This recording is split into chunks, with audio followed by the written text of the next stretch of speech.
This is Sally Parks from the Palm Harbor Museum and the Palm Harbor Historical Society, and I'm delighted today that we have a visitor with us who is a native son, Jim Shnur. Jim, tell us a little bit about your background and how you got into the history game. Thanks, Sally. It's great to be here. I'm a native of St. Petersburg. I was born in Mountain Park Hospital, what we now call Bayfront. I went to schools in the Madeira Beach area, Lakeview Elementary for a while, Seminole High, and Boca Ciega High. So I lived primarily Central County, but went to schools in South County. But in my interest in Pinellas County, I've become very interested in the entire county, from Tarpon Springs all the way down to Fort DeSoto. Our county has a wonderful history that goes back long before its establishment as a county in 1912. And it's just been fun doing a lot of research. I'm one of those people who enjoys looking at microfilms and just going in and looking into our past. Academically, after graduating from Bogey, I went to St. Pete Junior College, as it was then known, St. Pete College. Bogey is? Boca Ciega High School. Right, just in case some people don't know that. That's great.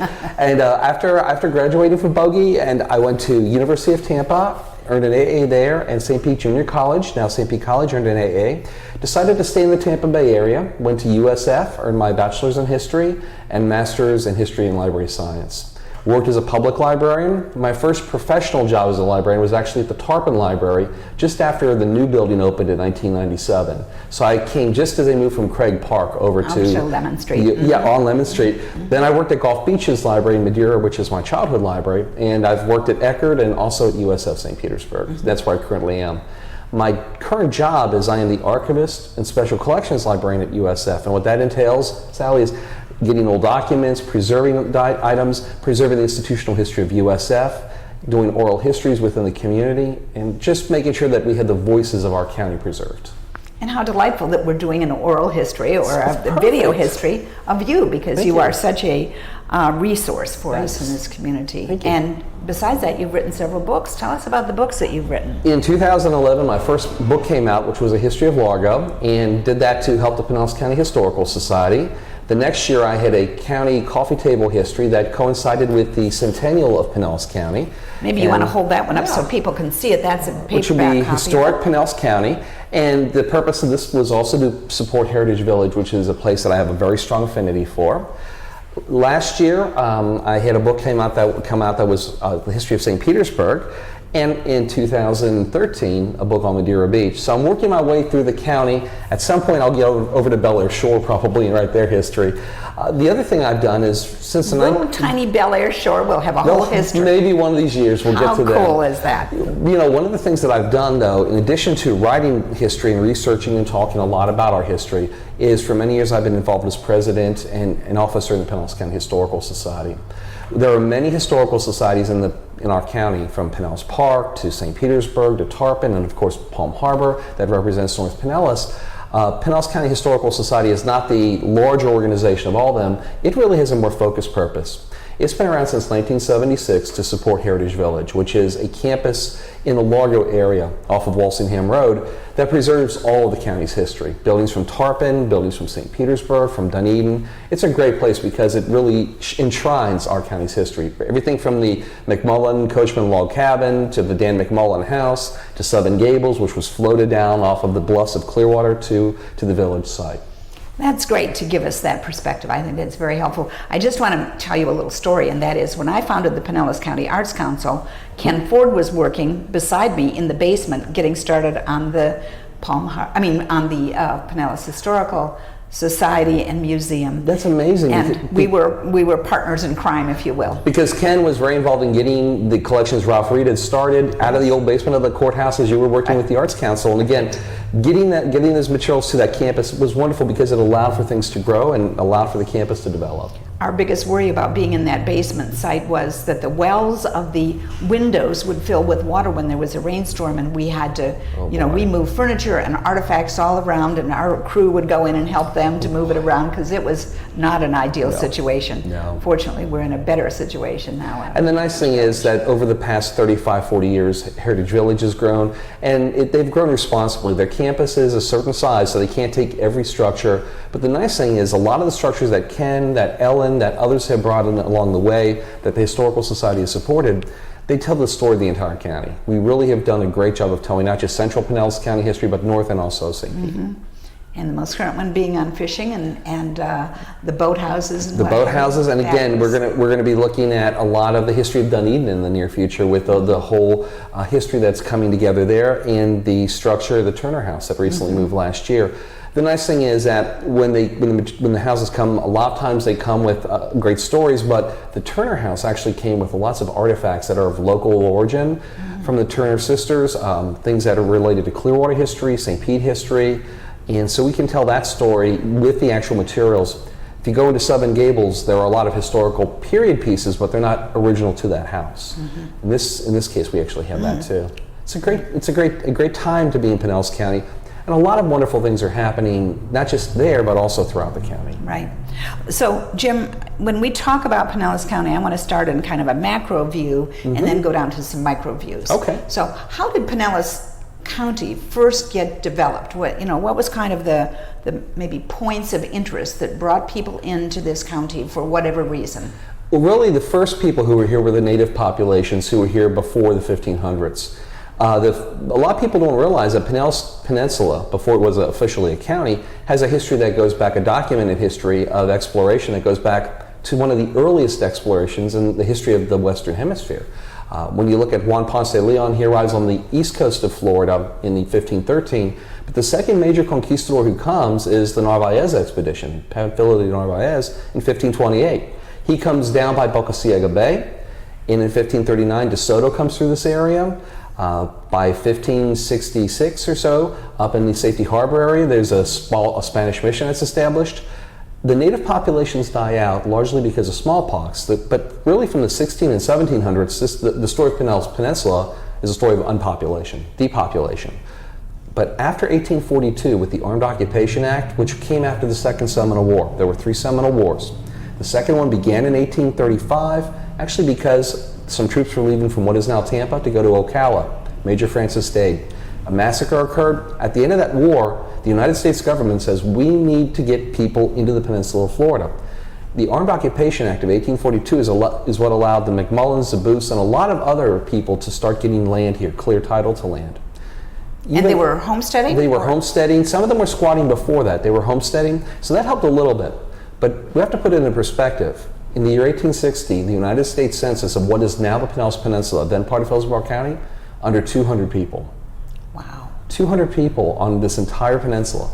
So really, the next step is railroads. In 1888, with the Orange Belt Railway coming into St. Petersburg, almost coming into what is now Gulfport, Hamilton Diston had bought 4 million acres of land for $1 million in 1881. He bought much of the Pinellas Peninsula, including land that others had already had title to, but had, quote, lost title to when the state resold the land to Diston. So the railroad arrives in the 1880s. That brings more people. The railroad's primary purpose, however, Sally, was not to bring tourists. It really allowed agricultural enterprises to take off. Largo doesn't become Citrus City. Palm Harbor doesn't become the haven for oranges that it was for so many years until there's a way to get things to market. If you had 100 acres in 1880, you would not grow 100 acres of oranges here. Even though it would have grown well, the crops would have been wonderful. By the time you would get them off of the tree and on a sloop or a boat up to Cedar Key, they were rotten. It takes a railroad to make that happen.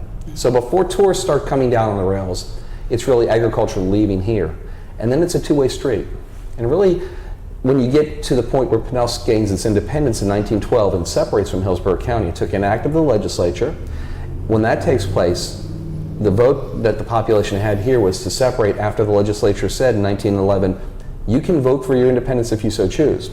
When the people on this side of the bay did, the next step takes place from the 1910s and 20s with land development. Agriculture and land development are in tandem for much of the 20th century. It's really after World War II and the population starts to grow to a point that agriculture changes and starts to diminish. And for a lot of reasons. There were freezes and so on that kind of decimated some of the absolutely the groves, and then finally land became more valuable by selling it for development than it was by producing oranges or grapefruit. Taking a little drive down US 19 from Palm Harbor, if we go to Pinellas Park, which sometimes people call Pineapple Park. There's a reason they call it Pineapple Park. It's not a pejorative, actually. And it was founded 100 years ago, 1915. It was founded as an agricultural settlement, primarily for people from Pennsylvania who grew sugarcane and pineapples. Why? The land was cheap. You could grow sugarcane. Long before Clewiston and South Florida were places where they grew sugar, this area was. It wasn't that it was too cold here to keep growing, it was that as more people moved here, the land became too expensive to grow sugar. And that's pretty much what happened in the East Lake and Palm Harbor areas in the years from the 1950s through the 1990s and early 2000s. You know, Boot Ranch was a ranch.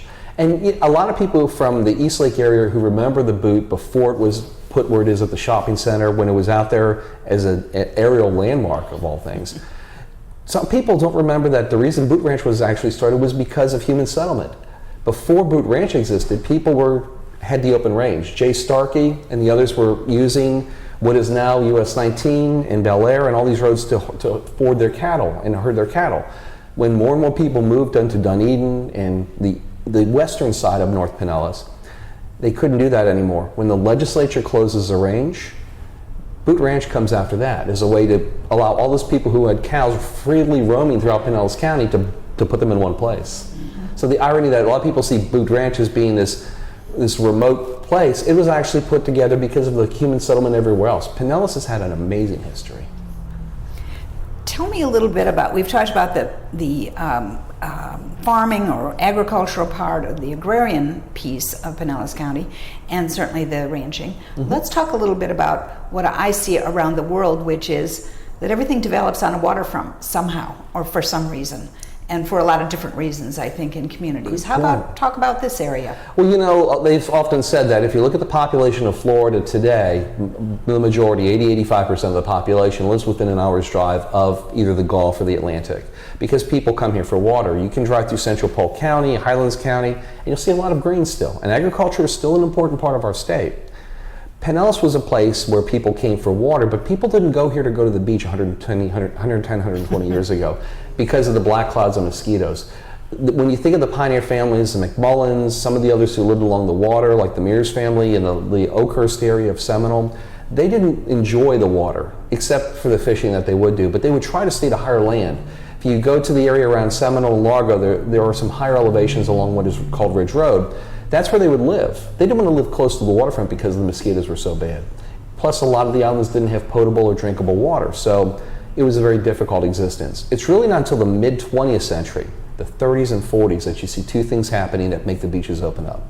Number one, getting fresh water out there. Number two, getting transportation out there. The bridges started coming in the 19-teens. The McMullins were involved in the bridge across Indian Rocks in 1916, I believe. By 1926, actually on the 150th anniversary of the Constitution, July 4th, 1926, was when Welch Causeway, David Welch's Causeway, opened out to Madeira Beach, which was the first free roadway to that part of the county. People start to go out there, and then the beaches start to take off. You know, as a St. Petersburg person who grew up in St. Pete, and as somebody who looks at South County, one of the things it's always interesting when you look at the postcards, St. Petersburg's name is all over postcards of places that are not in St. Petersburg. For example, you know, you'll see a picture of an old postcard, it'll say, John's Pass, St. Petersburg, Florida, you know, Treasure Island, St. Petersburg, Florida, and this is not in any way a slap at St. Petersburg, but you have Spa Beach, and you have a few beaches around Lansing Park, but St. Petersburg itself doesn't even have a beach. And so the beaches that are along the coast, along South County, have helped St. Petersburg promote itself. The beaches that are along North County have promoted the communities that are up here. And so the waterfront is an important part of our lives. Sometimes, however, we decide that the water is a little bit scary. 100 years ago this year, we did another thing that, in retrospect, probably wasn't the most wonderful thing, but it was considered progressive and pragmatic at that time. There was a large body of water, about 500 acres, near where Largo is today. In fact, Largo's name emanates from a Largo, a lake. And they started to drain it. The reason they drained it was you had 500 acres of fresh water. You know, every summer the news reports say if you have water in your tires, pull the tires over because of mosquitoes. This beautiful freshwater lake was bringing lots of mosquitoes. By draining it, it allowed for two things to happen. One, the mosquito population in the Largo area went down. Two, all the muck, all the soil that was at the bottom of that lake, they had fertilizer. They didn't need to go to home improvement stores. They could grow crops. So truck farming takes off. What happens in Largo happens in Clearwater, east of downtown. It happens in Palm Harbor, and it's really how the county takes off. Where was that lake? I'm not aware of that. If you ever drive along East Bay Drive or Bay Drive, right by where the Largo Library and Largo Central Park is, the old Taylor property, if you drive toward the east from that, you'll notice a little slope along Bay Drive. Between Bay Drive and Almerton Road, near the Donegan Road, basically where the Largo Library is to the east and to the south of that towards Almerton Road, there's still a little bit of a reservoir there, but that was at one time a large lake. I wasn't aware of that.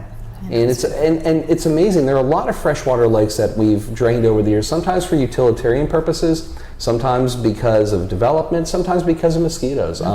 Old timers from St. Pete will remember there was a place called Goose Pond where Central Plaza is. In the 1950s, that was drained out.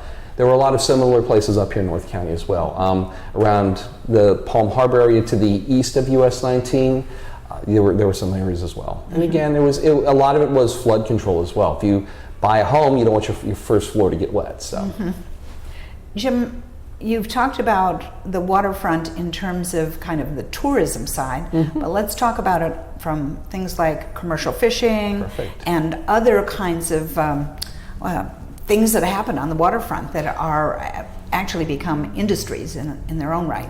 Well, Clarkie Mills is a great example. Well, you know, we'll start South County and we'll work our way north and focus on this area. Sure. Starting in South County, when the Orange Belt comes in 1888, it goes out into what is now Damon's Landing. The reason that the railroad went out into Tampa Bay wasn't because trains were going to go driving into the bay, but it was so that all the stops along the way, they could pick up crops, and then they could take them off to ships or get materials from the ships and put them on the train. It was a way of developing the area. So the waterfront of St. Petersburg in its early years was utilitarian. After 1910, the city leaders down there decided to make the waterfront, in some ways, a City Beautiful movement, open to the public, which is why you can walk from Coffee Pot Bayou all the way down to Albert Woodard Airport and have a continuous park. The beaches along the coastline from places like St. Pete Beach, Madeira Beach, and Treasure Island, while we think of them as tourist space, Johns Pass for many years was best known for its commercial fishing. Not just the Hubbard family, but others were involved in commercial fishing well into the late 20th century.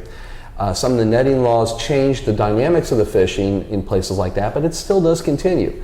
If you go a little bit further up into the Indian Rocks area, again, you see a lot of utilitarian uses. Fishing was very popular there. The piers, the old Indian Rocks the pier that was Indian Rocks, some of the other piers that are still in existence were great for tourism, but they also were where people caught their fish. When you get up to North County, again, north of Clearwater, in Dunedin, you see where during World War II, for example, you see the use of the Roebelin alligators, and the waterfront has, again, a pragmatic purpose during time of war. It also has a great purpose during other times in terms of a place where you see a lot of, in Ozona, for example, shrimp harvesting well into the 1990s and even beyond. Tarpon, of course, after 1905 with the sponge industry. So you have places where people will go and enjoy sunset like Crystal Beach. You also have places along the coastline where people will go and make a day's pay. Ozona, the Palm Harbor area generally, the area between Dunedin and Tarpon, along Curlew Road and to the north is an area which has an agricultural history in the land, but it also has an aquacultural history along the waterfront, St. Joseph Sound and other places. And we can't forget, of course, about places like Wall Springs, which for many years was a popular tourist destination. And with the county's good work, we've now had it restored into a beautiful park. And then Tarpon Springs, we can't forget Tarpon Springs. Tarpon with the sponging industry that actually, and it gets a little controversial about when sponging began. There was harvesting of sponges as well into the mid and late 1800s, but it's really after 1905 when John Kokoris and John Chaney and others come and develop the deep water sponging that the Greek divers were very involved with, that allows for them to go out further and further. So the sponge industry is a big part of Tarpon. In the Tampa Bay area, the area that's often thought about as being the place with the greatest ethnic history is, of course, Ybor City in West Tampa. You have the cigar workers from Cuba, you have all the different populations. And that's true, and that's wonderful. We have a similar history to Ybor City in our own county, that's Tarpon. You have the traditional, what some people call the older cracker population, the white population that was here originally, the African-American population, but then you also have a Caribbean population, the sponge divers from Greece, and Afro-Caribbeans who were very involved in the sponging industry as well. So we have a very wonderful cultural complex up in Tarpon. Similar types of things happen in other parts of the county as well. Jim, you mentioned along the line of kind of going south to north a little bit about the war years. Talk a little bit about that, because there are some interesting pieces of history that I think most people don't know. Definitely. You know, I often tell people, if you were to write the chapter, the book of Florida history, Pinellas would be equally appropriate for this. You could write the history of Pinellas County with 3 chapters and the history of Florida with 3 chapters. The first chapter is called mosquito repellent. Without that, you wouldn't tame the wilderness enough to live here. The second chapter is air conditioning, the same thing. We would have people living here year round, but our population would not be 20 million in Florida nor pushing 1 million in Pinellas County. Number 3, World War II. Throughout the state, there were approximately 175 military installations. Some were very small. Some were very tiny, such as out on Dunedin, where you had a Marine base. Some were quite large, like Camp Landing, which some have said was Florida's 3rd or 4th largest city. It was between Jacksonville and Gainesville, and during the war years, a lot of young men trained there. In St. Petersburg, there were over 100,000 young men who came here during the years from 42 into late 43 and trained in the city of St. Petersburg before going off to war. Every hotel in St. Petersburg, except for one of the larger hotels, including the Vinoy, they were transformed under the War Department to house young men. And even that wasn't enough. They had young men camping approximately where the Mahaffey Theater is today, was a camp. They were bivouacked out there. Mm-hmm. That was a South County story. There was a maritime training station at Bayboro Harbor where Eckerd College's temporary first home and now USF St. Pete is. But this was a North County story too. Pinellas Army Airfield, what is now St. Pete Clearwater Airport, was originally planned as a civilian airport, but during the war it was immediately transitioned over and was constructed as a military installation. Pinellas Army Airfield is to Pinellas County what Drew Field, what we now call Tampa International Airport, was to the Tampa side of the bay. In Dunedin, you have, of course, in Dunedin and also in Clearwater, you have the Roebeline alligators along the waterfront. And Clearwater Beach, too, as I recall. There was a lot of it around there. Exactly. In fact, there have been wonderful stories about some of the people because of, until about late 42, there were concerns about U-boats coming into the Gulf. So well into the late part of 42, a lot of people had to dim their windows and basically cover their windows. Mm-hmm. So there were blackout conditions along our beaches. We talk about that with turtles today for their health and well-being when they're born, but that was something that was done for protection of shipping interests because, again, if you have lights along the beach and a boat along the water, the silhouette of the boat would be something the U-boat could shoot at. But even as the war was coming to an end, North Pinellas plays an important role. The area around Dunedin was, of course, an area with a lot of citrus, the Duncan family and others.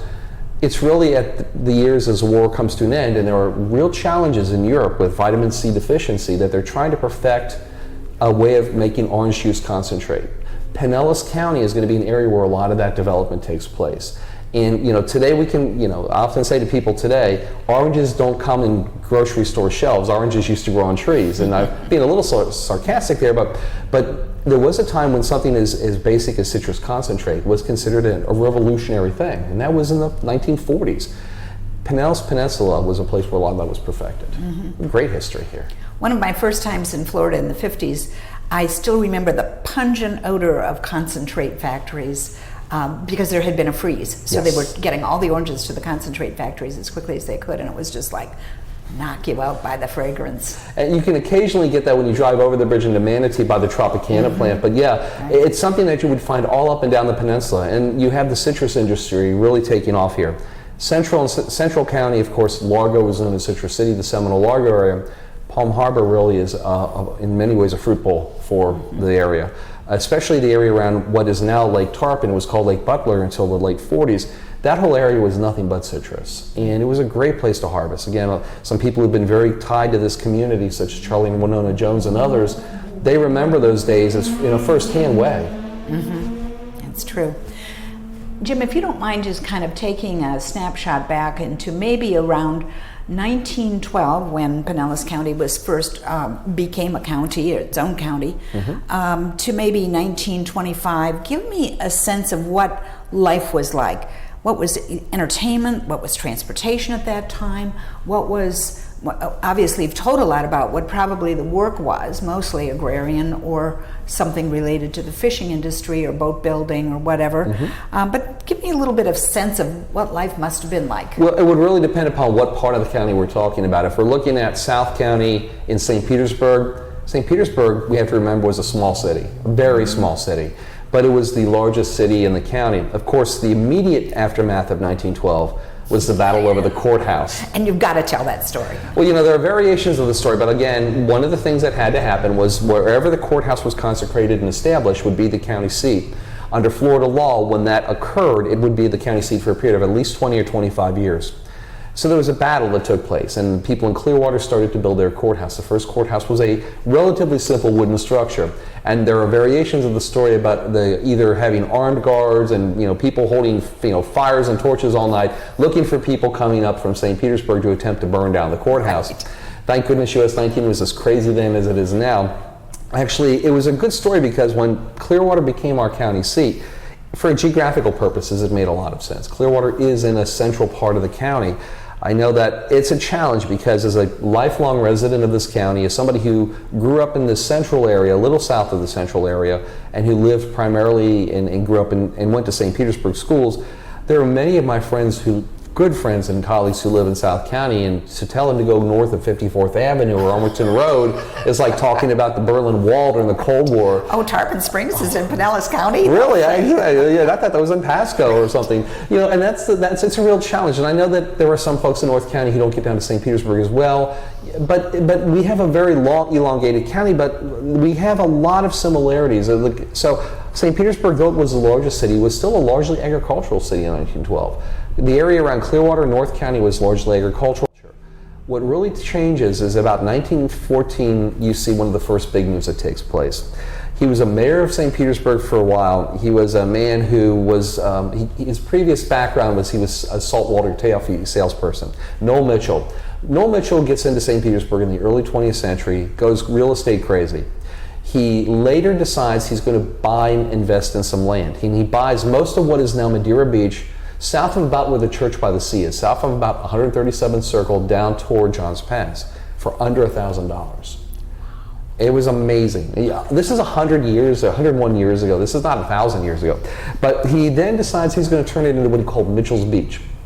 So he transitions the land. He starts selling all kinds of promotional activities about the beach. He buys advertisements in the newspapers.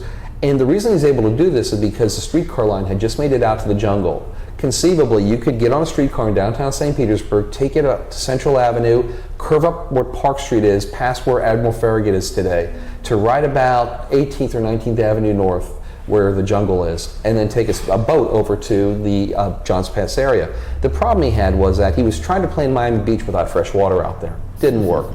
But that was the first major bell ringing that really helped for the beaches to develop. Paso Grille's developing at that time. Of course, the first settler out on the beaches of note was Zephaniah Phillips in the 1880s, and that was down in the Paso Grille area. Paso Grille's taking off. Clearwater Beach has its first bridge going out in 1916. The beaches are now accessible. You can also take a streetcar line from downtown St. Petersburg to Gulfport, and from where the casino is in Gulfport, go out to Paso Grille. Similar things are happening in North County. World War I is going to be an important path changer too, because what happens in World War I, similar to World War II but on a bit smaller scale, is people are working in war industries, people are trying to work in agricultural industries locally to provide crops for those who lived in the area. And in the years after World War I, a lot of people throughout the United States had more disposable income. The land boom that hits Florida really starts, the second major part of the land boom. A little bit happened before World War I, but the second major part happens in 1918, 1919, and into the 1920s. This is when St. Petersburg takes off. This is when the Sunshine City in many ways is born, the city of green benches we think about. This is also briefly when Noel Mitchell is mayor. One of my favorite Noel Mitchell stories. In some ways, he was a great booster. So much of St. Petersburg's history and South County's history has his fingerprints all over it. But it's so tragic because one of the things that happened to Noel Mitchell was he became mayor of St. Petersburg, his dream. He was going to transition the city, and he was in City Hall, and he decided to have a little bit of a party, and the St. Pete police were in the same building, and this was at a time called Prohibition, and they had some things in the City Hall and the mayor's office that the mayor shouldn't have been drinking, and he loses his office in the mayor's office, and then he basically dies penniless. So it's a tragedy on his part, but in some ways it kind of talks like the boom and bust cycle because so many people during the 1920s came looking for the Florida dream. They came to places like St. Petersburg. And we often think about the big hotels, the Vinoy, the Sereno, all the large hotels in St. Pete. A lot of them were built at a time when the promise of the real estate boom was really promising in so many ways. But many people don't know this. If you've ever driven up, and again, for those of you, and for those who are in North County, if you ever do go down to St. Petersburg and you drive by the Vinoy, that road that you're on is Beach Drive. When you get north of the Vinoy, you don't see a beach. Well, here's why. All the lands to the east of that used to be where the beach was, but they dredged out the North Shore area. The Vinoy is on land that 110 years ago was in Tampa Bay. A lot of the waterfront that we think of as synonymous with the beauty of downtown St. Petersburg, the Dali Museum, Albert Whitted Airfield, much of what is the USF campus, the USF Bayboro campus down there, and much of the area along the recreational paths was dredged from Tampa Bay. So that starts to happen as well. Meanwhile, what's happening in Mid-County, North County? These are agricultural areas, but they had the land boom hit as well. The arcade that's in Tarpon Springs was built during the 1920s. Some of the hotels in Safety Harbor, the spa is still very popular in Safety Harbor in this time. Of course, the Fort Harrison and Clearwater is being constructed. In Palm Harbor, it's still more of an agricultural existence, but even in Dunedin, you begin to see development. The land boom did come to Central and North County as well. It came in a different way, and as I often like to say, because a lot of times when we talk about the land boom in Pinellas, we talk about all the snowbirds coming to St. Pete, spring training, Babe Ruth and the Yankees coming down to play. Here's what I like to tell them. If it wasn't for the people who were harvesting chickens and eggs and growing oranges in this part of the county, those hotels down there couldn't have supported that land boom. The land boom really comes to an end by 1926, 1927. Florida enters the Great Depression in many ways before the rest of the nation. The land boom in Florida comes to an end just long before 1929. In fact, one of the last big boom hotels was the hotel that was built out, the Pink Hotel, the Don Cesar, out on Paso Grill in St. Pete Beach. By the time that hotel's built, the land boom is all but over. So they're still trying to develop. It's almost as if you're investing as the stocks had already started to fall. And a lot of that had to do with the fact that a lot of the transition of the land was happening so quick. A lot of people were buying land sight unseen. They bought land in places where their ankles were wet at low tide. That wasn't a good thing. Jim, tell me again a little bit more about what things people did for fun. What could you do in an agrarian place that you were living in North County, for example? Of course, there were the movie theaters that started to appear, and St. Petersburg had a lot of other activities. And the other cities began to develop some recreational activities. In St. Petersburg, for example, you have the Shuffleboard Club, you have the Lawn Bowling Club, which are very popular, and to this day the Shuffleboard Club is. The movie houses were quite popular throughout downtown in St. Pete, and smaller ones appeared in Clearwater, Largo, and North County as well. But in the agricultural areas, they also had recreational activities, although they might not be as much fun as for kids playing computer games. They might laugh at this, but one of the things they used to do, for example, was they would have sugar cane boils, or what they would do is grind the cane and boil the cane. Well, when they boiled the cane, they would have the syrup come up to the top. And sometimes, and again, this seems so strange today, the McMullins did this all the time. Other pioneer families mention it occasionally too, is what they would do is when they would take the skimmings from the syrup, they would feed it to their livestock and make them punch drunk. It's like giving catnip to a cat. And I guess, you have to kind of qualify and say, well, it didn't sound very exciting, but it was probably a lot better than working in the fields that day. But a lot of, they had the natural beauty of the area. And again, in June, July, and August, it was naturally hot, along with beautiful. You would still have swims in the lakes. You would still go out to the beach. In fact, the beach becomes quite popular. It's just that you would have to moderate your time out there because of the mosquitoes. The county gets involved in mosquito abatement by the 1930s and 40s. St. Petersburg and South County, by the 30s, starts to look at draining lakes and areas in what is now St. Petersburg. A lot of freshwater lakes were drained. It's ironic that today, if you look at a map of the topography of this county 100 years ago, you would see a lot of freshwater lakes. At the same time today, when we turn on our water faucets, we're getting water from Hernando and faraway counties. The reason that they drained those lakes was not just to build homes, however. A lot of it had to do with mosquito control. Mosquito control was a very hot topic issue, a very hot political issue throughout the 1930s and 40s. The beach owners and a lot of the beach developers, people like David Welch and the Archibald, Madeira Beach, and Thomas Rowe and others, they were very concerned that they were going to build these nice hotels, these nice bungalows, these cottages, and people would get eaten alive. So you begin to see mosquito trucks. One of my favorite, my dad called them the foggy man when we were little kids, but one of the things that a lot of us who grew up here in the 60s and 70s, and maybe even into the early 80s remember, were the fog trucks that would drive around on the beaches. And my dad would always say, the foggy man's here, so we'd all run behind and hit our heads on the back of the vehicle. But that was a necessary step to make the beaches more livable. The beaches also changed during the 20s and 30s, and while this isn't entertainment, it allows for development and really the urbanization of the county.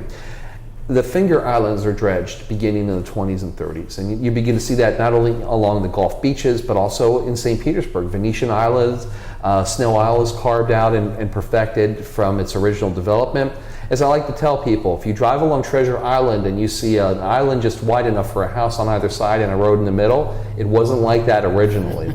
But so many, the barrier islands are developed during the 20s, 30s, and 40s, and then the construction begins really after World War II. Getting the fresh water was very important. For example, the people who lived out in Madeira Beach and the areas from Madeira Beach up through the Reddingtons and much of Seminole would get their fresh water from the Walsingham Reservoir. People in this area from Lake Butler and other freshwater sources. Those sources were lifelines to the communities. Jim, and speaking of water, especially inland water, we're very proud of our park system that we have in Pinellas County, and it started with park boards and so on. Talk a little bit about how those might have gotten developed and why, because certainly Heritage Village is one that's on one very nice park. The first county park is the park that we know as Philippi Park today, and that was established, I think, in the late 40s. And actually, the original entrance. And that's in Safety Harbor. Safety Harbor. And the original entrance is not where it is today. It was actually coming in from the south area. So the recreational trail and the loop at the end, that's where the Philippi Park really became the first county park. But if you look at the county during the 50s and 60s, as land was beginning to get developed east of downtown Clearwater, beginning on the east side of Lake Tarpon, as areas west of Lake Tarpon were filling out between the coastline. In South County, St. Petersburg was growing. Seminole area was starting to take off. The county made very wise decisions in the 50s and 60s to acquire significant parcels of land. So you have Sawgrass Lake today in the St. Petersburg area, which actually preserves a very natural estuary that existed well over 100 years ago and was there for quite some time. A.L. Anderson Park, as I always like to say, if you think that Pinellas County is flat, go to Anderson Park, stand upon the bluffs, and go to the other side of Lake Tarpon. The parks that are up on this side of the county are, in my opinion, some of the most beautiful. I love Fort DeSoto, but when you go from Taylor Lake Park northward from the Largo area up, the North County parks are just amazing. And then there's sweet little parks in St. Petersburg, like Roser Park and so on, that have their own uniqueness. They're not anything like anything in the spacious North County. St. Petersburg has a tradition that's well established of neighborhoods and their development of neighborhood communities. And Roser Park actually is a neighborhood that developed along the artesian, the little creek there, Booker Creek. But even though St. Petersburg is well regarded for that, that has been something that has happened in Tarpon and other areas of the county as well. It's not just knowing the neighborhoods within the larger cities, but also the sense of community that a lot of this area has. Florida has a challenge, and not just Pinellas County, but all of Florida, in that if you look at our population, so many people are from elsewhere. So you don't see as many native people here. And sometimes people say, I don't even know who my neighbors are 2 doors away. And so we have a challenge in building a sense of community. While we do have that difficulty, it's happening in places like Tarpon Springs. Downtown Safety Harbor feels like a beautiful small town. The same with the Dunedin, the area around downtown Dunedin. Palm Harbor, although it's not an incorporated entity, Old Palm Harbor, right along Alternate 19, has a sense that takes you back to the old Citrus days. Here's another great Palm Harbor story that everybody in this area knows, but a lot of people in the other part of the county don't. We had higher education here before any place else practically in the Tampa Bay area when Southern College was up here. What is now Florida Southern. When the school burned down in 1921, it briefly was out on Clearwater Beach, but then before it went over to Lakeland, it was here. In fact, most of the students at that time were local students. They didn't come from other parts of the country. A lot of them were members of the Whitehurst family, the McMullins. Again, this was an area that had very ambitious beginnings and has continued. If you come up in eastern Clearwater, over by where Clearwater Christian College is, and right by where the bridges intersect, where you have Courtney Campbell going over and the bridge going over towards the airport, that was the Bayview community that Jim McMullen established, and just a little to the north of that was Seven Oaks. This was some of the earliest development in the Tampa Bay region. In fact, they were forwarding cattle down from Hernando County and through Pasco County. They weren't going through Tampa originally. We talk about the Likes family and the Likes brothers in Tampa. That's important, but this side of the bay was giving competition. They were forwarding them right into Old Tampa Bay, by where Eastern Clearwater is. Great history. Do you have a sense of the impact of the Depression on Pinellas County? The Great Depression in the 30s, and pretty much until the war started, I guess. Really, what helps us here, one of the things we did have is we did at least have a strong agricultural focus. And again, agriculture is our saving grace. Tourism declined substantially. In fact, St. Petersburg was known for having a sign something that says something to the effect of, if you come here seeking work, please don't come. If you come here to spend money, you're welcome. It's really agriculture that helps us. Again, if you were struggling in New York City or you're struggling here, at least the winters here were a little bit more tolerable, and you had oranges nearby. You could harvest oranges. It was a little bit better, but what you begin to see is that the Great Depression transitions in Florida a little bit before World War II. By the mid-1930s, the economy starts to tick up again. And it's really by 1937-38, as war clouds are in the horizon, the state of Florida does something brilliant. That's when the Florida governor, Florida leaders talk with the War Department about looking at the possibility of military installations here. So even before the United States formally enters World War II, the Maritime Training Station opens at Bayboro Harbor. That comes together in 1939. As the war begins, you begin to see a lot of young men coming down here. And that was an important part of our history because 17, 18-year-old men come down here for the first time for many of them away from home, from places like Wisconsin. It's cold in Wisconsin in February. It's warm here, relatively warmer. They go off, they fight the good fight, they go back to Minnesota or Wisconsin, they work in Honeywell or GE, and in the late 1950s, Honeywell, GE, and all these other industries come here. Progressive Pinellas, the old logo, the old county seal for many years, had a little atom on because of the importance of the high-tech industries that we had after the war years. Sperry and the other companies come here, and that brings more people down here. So you see that wave of immigrants, of people migrating to Pinellas looking for jobs in the Cold War industries, and it was a very important part of our history. When I moved here 50 years ago, Jim, one of the places that we had to visit, and we did regularly, probably a couple of times a month, was the world's most unusual drugstore. Webb City. Would you like to talk about a little about that Webb place? City was in many ways the first super center of a large shopping center. Doc Webb comes to this area, starts a small apothecary, a small drugstore, and by the years after World War II, it takes off. The main headquarters is at what the intersection today would be on the southeast corner of 1st Avenue South and Dr. MLK or 9th Street South. But it occupied multiple blocks in that area, and it took off. It was a destination. You could see the dancing chickens, you could see the mermaids, you could see a little bit of everything there, and it became, in many ways, a shopper's destination. A lot of times people talk about going to the mall today. That was the mall and then some. But it was just one of many different things. By the 1960s, you see Tiki Gardens, you had Sunken Gardens in St. Petersburg, and you see other places all up and down the peninsula. Some of them have more of a natural focus. Some of them are places that are more touristy based. But tourism is an important part of our story as well. Mm-hmm. And maybe you could talk a little bit about the African American population and how that grew, why it grew, Absolutely. and how where it grew from now to, or where it grew from then to now, I guess, is what I'd love to hear. There were some African Americans who did live here in the years prior to the 1880s, but they were very small in number. It's really the railroads that bring them into the St. Petersburg area primarily. The first African American communities in St. Petersburg were a little bit to the, right by where Webb City is actually, a little bit to the north of that, in an area that was known as Methodist Town or Jamestown, and the gas plant complex, which is an area from 1st Avenue South to 5th Avenue South, 8th Street to about 16th Street. And that was the first African American community. If you go a little bit further up, there were some communities in the area right north of Seminole and Largo, the Baskin, Danville, Ridgecrest communities, that came together in the 20s, 30s, and 40s as an agricultural settlement. Clearwater's African American community really took shape in the early 20th century. Tarpon Springs, Safety Harbor also had notable communities, and Dunedin did as well. They tended to, at that time, have some challenges. This was a time when, throughout the South, segregation was the law of the land. So in St. Petersburg, for example, African Americans could not live in certain communities. Racism was an issue. And there, for example, one of the challenges that was a lot of people don't know about, except that they've lived in Safety Harbor a good 40, 45 years ago. There was an African American community known as Brooklyn, and it was on the, quote, proverbial other side of the tracks, a little bit away from downtown. And this was a community which had a number of homes, but also didn't have regular water or mail service or dirt roads. It took the county's involvement to make that happen, not in 1940 or 1950, in the 1970s, I believe. So a lot of times it took involvement from larger entities such as county and city leaders looking at what was done in the past and trying to move forward.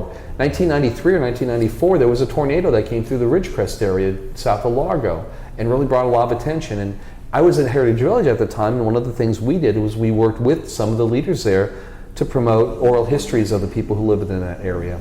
These are important stories to tell.